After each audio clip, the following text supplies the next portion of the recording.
یہ کوئی کہے کہ معصوم نے یہ پیغام دیا ہے اور اپنے لفظوں میں کہے تو ان الفاظ کی کوئی اہمیت نہیں ہے. بات ہمارے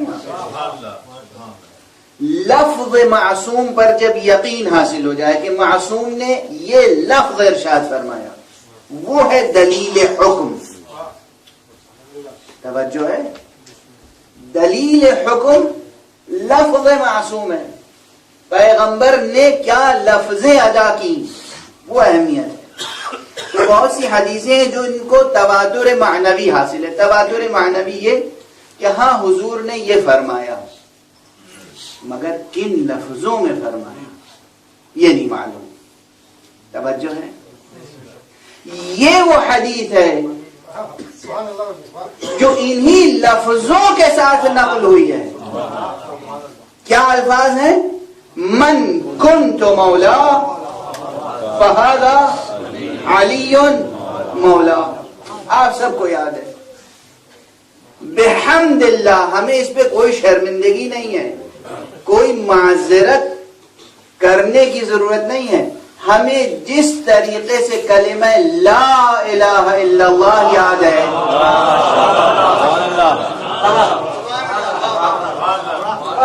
جس طریقے سے کلمہ محمد رسول اللہ یاد ہے, اسی طرح ہمارے بچے کو یہ کلمہ یاد ہے. من کنت مولا فہذا علی مولا. یاد ہے یہ جملہ؟ اس کے معنی کیا ہے؟ لفظ من آتا تو ہے ذوی العقول کے لیے, یعنی ان افراد کے لیے جو صاحبان عقل ہیں, انسان کے لیے, جن کے لیے. لیکن کبھی کبھی اس کا اطلاق تمام موجودات کا احاطہ کرتا ہے. جس طرح ماں, لفظ ماں عربی کا لفظ میم الف ماں, ماں یعنی جو, من یعنی جو. ماں غیر ذوی العقول کے لیے ہے, لیکن کبھی کبھی ذوی العقول کے لیے بھی آتا ہے. توجہ ہے. اسی طرح من ذوی العقول کے لیے مگر غیر ذوی العقول کے لیے آتا ہے. جب پیغمبر فرما رہے ہیں من کنت مولا, میں جس کا مولا ہوں, تو مسئلہ صرف انسانوں تک محدود نہیں رہے گا.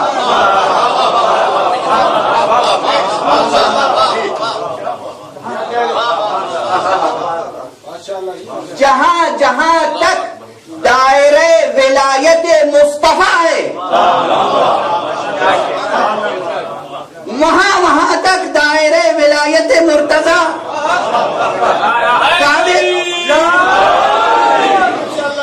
توجہ ہے. اس میں کسی بہت گہری منطق کی ضرورت تو نہیں ہے, کسی فلسفے عرفان کی ضرورت نہیں ہے. سادہ گرامر اگر کسی کو معلوم ہے, زبان اگر کوئی سمجھتا ہے, تو حضور کیا فرما رہے ہیں؟ من کنت مولا, میں جس کا مولا ہوں. جہاں تک پیغمبر کی ولایت عام ہے. اب پیغمبر کی ولایت کہاں تک عام ہے؟ اسے یا مسلمان بتائیں یا قرآن مجید سے دریافت کریں. تاریخ گواہ ہے کہ پیغمبر کا دائرہ ولایت کہاں تک ہے. پیغمبر اگر درخت کو اشارہ, ولایت کے معنی کیا ہیں؟ یہاں پر ٹھہر کے سنیے گا اور آپ اپنے اپنے دلوں کا جائزہ بھی لیجیے گا. یہیں فضائل بھی ہے اور یہیں درس بھی ہے. ولایت میں داخل ہونے کے معنی کیا ہوتے ہیں؟ کیا معنی؟ داخل ہونے کے معنی کیا ہے؟ ہم ولایت امیر المومنین میں داخل ہیں. دعویٰ ہے. دلیل کیا ہے؟ صرف ایک دلیل ہے. نعرہ کبھی دلیل نہیں ہوتا عزیزان گرامی. دعویٰ کبھی دلیل نہیں ہوتا. دعویٰ ہوتا ہے, نعرہ ہوتا ہے, دعویٰ بھی محتاج دلیل ہے، نعرہ بھی محتاج ثبوت ہے۔ عمل وہ ہوتا ہے کہ جو نہ دعوے کی ضرورت ہے نہ نعرے کی ضرورت ہے۔ کسی کی ولایت میں داخل ہونے کے معنی ہے اس کی اطاعت،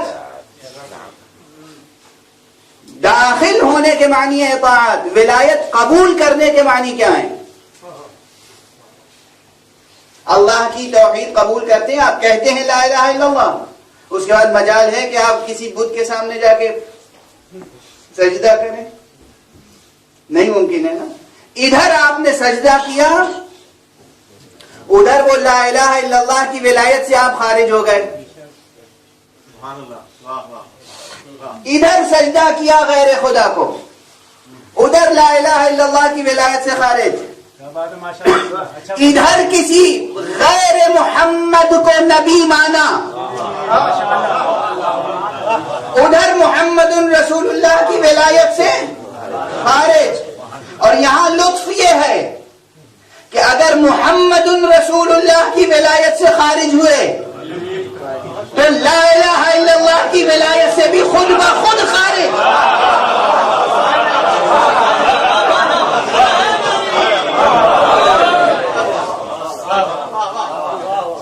ادھر محمد رسول اللہ کی ولایت سے خارج ہوئے، ادھر لا الہ الا اللہ کی ولایت سے خارج۔ توجہ ہے؟ تو ولایت قبول کرنے کے معنی ہے اطاعت، صرف نعرہ نہیں۔ معلوم لا الہ الا اللہ کہہ رہے ہیں اور بیٹھے ہیں کہاں؟ شیو جی کی مورتی کے سامنے بیٹھے ہیں، یا گنیش جی کی مورتی کے سامنے بیٹھے ہوئے، اور ساری وہ عبادتیں بجا لا رہے ہیں جو کافر بجا لاتے ہیں، بت پرست، اور پڑھ رہے ہیں کیا؟ لا الہ الا اللہ۔ یہ لا الہ الا اللہ قبول ہوگا؟ نہ صرف یہ کہ قبول نہیں ہوگا، بلکہ موجب عتاب بھی ہوگا، موجب عذاب بھی ہوگا،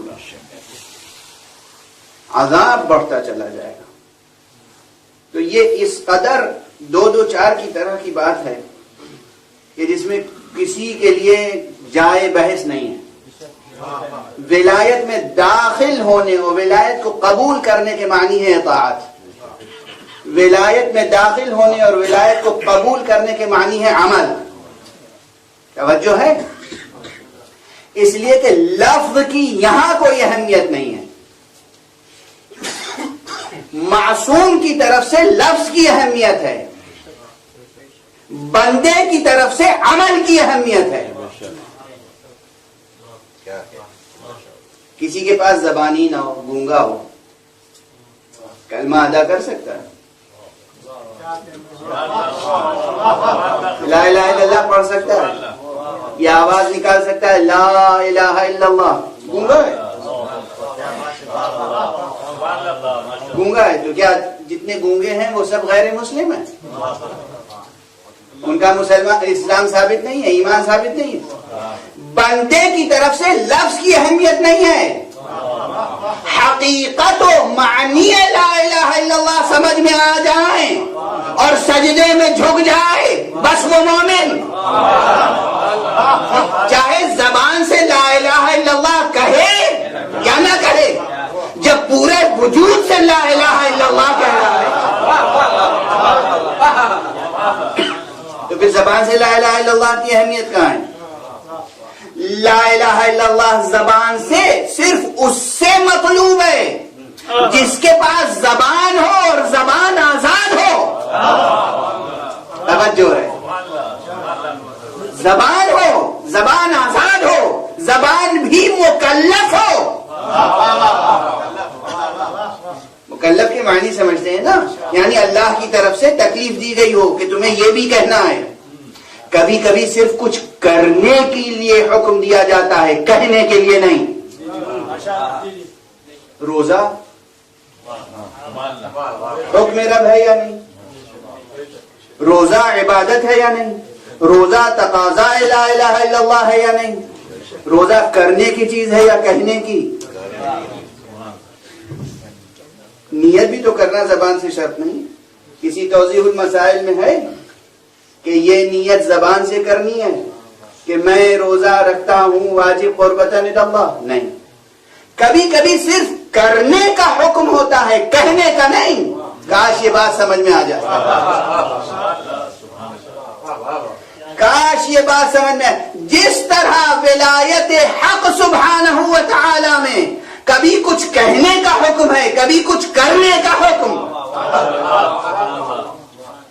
کبھی دونوں تکلیفیں ساتھ ساتھ ہیں. مثلا نماز، رکوع میں جھکنا بھی ہے، زبان سے کچھ کہنا بھی ہے. تو کبھی صرف کہنا ہے، کبھی صرف کرنا ہے، کبھی کہنا بھی ہے، کرنا بھی ہے. تو ہر عمل، ہر حکم کے اپنے حدود ہیں، اپنے تقاضے ہیں. توجہ ہے؟ جس طرح ولایت حق سبحانہ و تعالی لا الہ الا اللہ کہنے کے ساتھ ساتھ تینوں طرح کی تکلیفیں آتی ہیں. کبھی کچھ کہنا ہے، کبھی کچھ کرنا ہے، کبھی کہنا بھی ہے، کرنا بھی ہے. توجہ ہے؟ اسی طرح محمد رسول اللہ کہنے کے ساتھ ساتھ کبھی کچھ کہنا ہے، کبھی کچھ کرنا ہے، کبھی کہنا بھی ہے، کرنا بھی ہے. اسی طرح علی ولی اللہ کہنے کے ساتھ ساتھ علی ولی اللہ صرف کہنا نہیں ہے، کہنا ہے کہیں، کہیں نہیں کہنا ہے. جہاں کہنا ہے وہاں کہنا ہے، جہاں نہیں کہنا ہے وہاں نہیں کہنا ہے. جہاں کرنا ہے وہاں کہہ کر نہ ٹالو.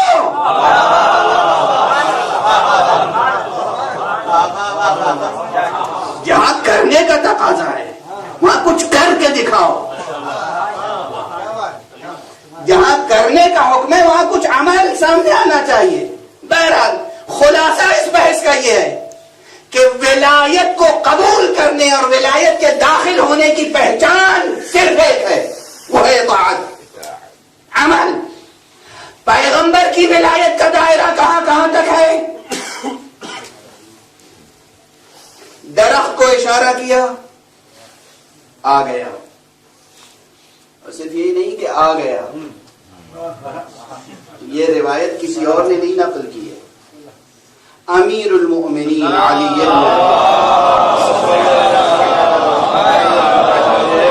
علیہ الصلوۃ والسلام سے یہ روایت ہے، اور نہج البلاغہ میں بھی ہے اور دوسرے مقامات پر بھی ہے کہ امیر المؤمنین علیہ الصلوۃ والسلام نے فرمایا کہ کفار آئے، انہوں نے حضور سے معجزے کا تقاضا کیا. حضور نے کہا وہ سامنے جو درخت ہے اسے بلاؤں، تم مانو گے؟ ان کا تقاضا یہی تھا. کہا جی ہاں. درخت کو قریب بلا، اشارہ کیا. وہ درخت اپنی جڑوں کے ساتھ، زمین سے درخت جڑوں کے ساتھ اکھڑ کے اور اس طرح آگے بڑھا جیسے کوئی غلام آگے حضور کے سامنے آگے کھڑا ہو. اس کے بعد حضور نے کہا وہیں چلے جاؤ پہلی حالت پر. کسی جمے جمائے پربار و پرسایہ درخت کو اکھاڑ لینا تو آسان ہے،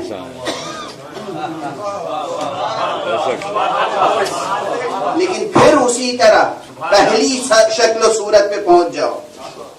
درخت پھر اپنی جگہ واپس آیا. توجہ ہے؟ اور جیسے تھا پہلی شکل میں اسی شکل میں قائم ہو گیا. یہ ہے دائرہ ولایت میں اطاعت کی شان ایک درخت کی.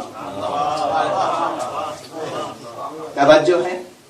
حضور نے چاند کو اشارہ کیا، 2 ٹکڑے ہو گیا.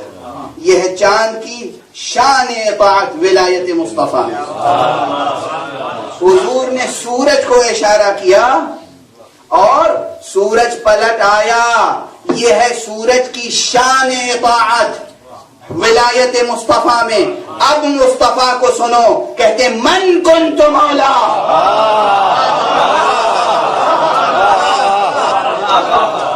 من کنت مولا فہذا علی مولا. جس کا میں مولا ہوں اس کے علی مولا ہیں. صرف تمہارے لیے نہیں، سورج کا مولا آج سے علی ہے، چاند کا مولا علی ہے، درخت کا مولا علی ہے.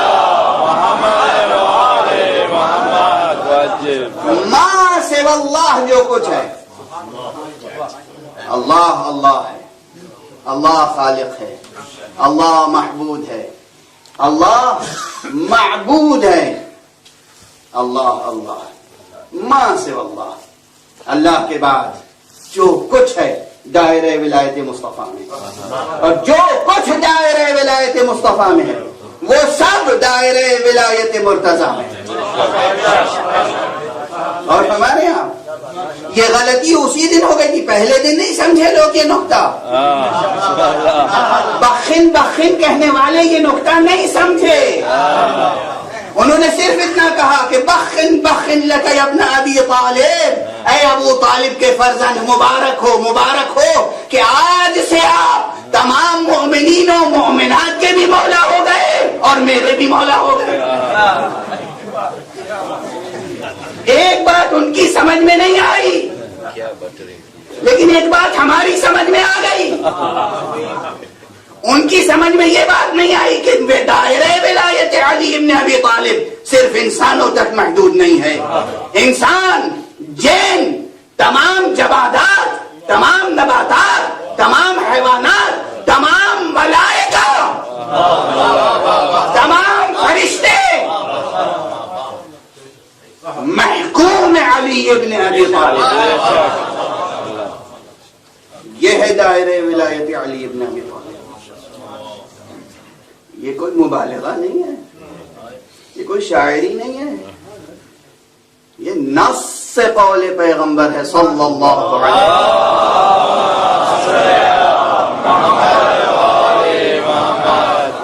وسلم۔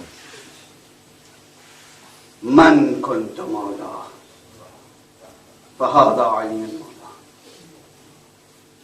اور اسی کے ساتھ ساتھ ظاہر ہے کہ یہ تو صرف ایک فقرے سے بات نکل آئی جب میں نے کہا کہ وقت اپنی رفتار سے آگے بڑھو، مگر ہم جس کی ولایت میں ہیں وقت اس کا محکوم ہے۔ چونکہ میں نے کہہ دیا تھا وقت اس کا محکوم ہے، تو اب یہ دلیل پیش کرنا ضروری ہے، ضرورت تھی کہ دلیل پیش کروں کہ وقت محکوم علی ہے، وقت محکوم علی ہے۔ اور جب وقت محکوم علی ہے، کیسے وقت محکوم علی ہے یہ بحث الگ ہے۔ اولاً وقت سمجھیے کیا ہے، پھر سمجھیے گا کہ کس طرح سے وقت محکوم علی ہے۔ اسی لیے بعض روایتیں ہیں اور ہمارے اعتبار سے تو صحیح السند روایتیں ہیں کہ امیر المؤمنین علی ابن ابی طالب علیہ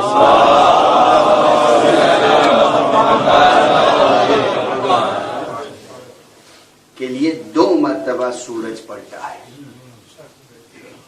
ایک مرتبہ حیات پیغمبر میں دعائے پیغمبر سے، دوسری مرتبہ بعد پیغمبر دعائے امیر المومنین۔ اور یہ دوسری مرتبہ سورج کا پلٹانا اس لیے ضروری تھا تاکہ یہ ثبوت فراہم ہو جائے کہ من کنت مولا فہذا علی مولا، دلیل قائم ہو جائے کہ اگر پیغمبر کی دعا سے سورج پلٹا تھا تو علی کی دعا سے بھی سورج پلٹا۔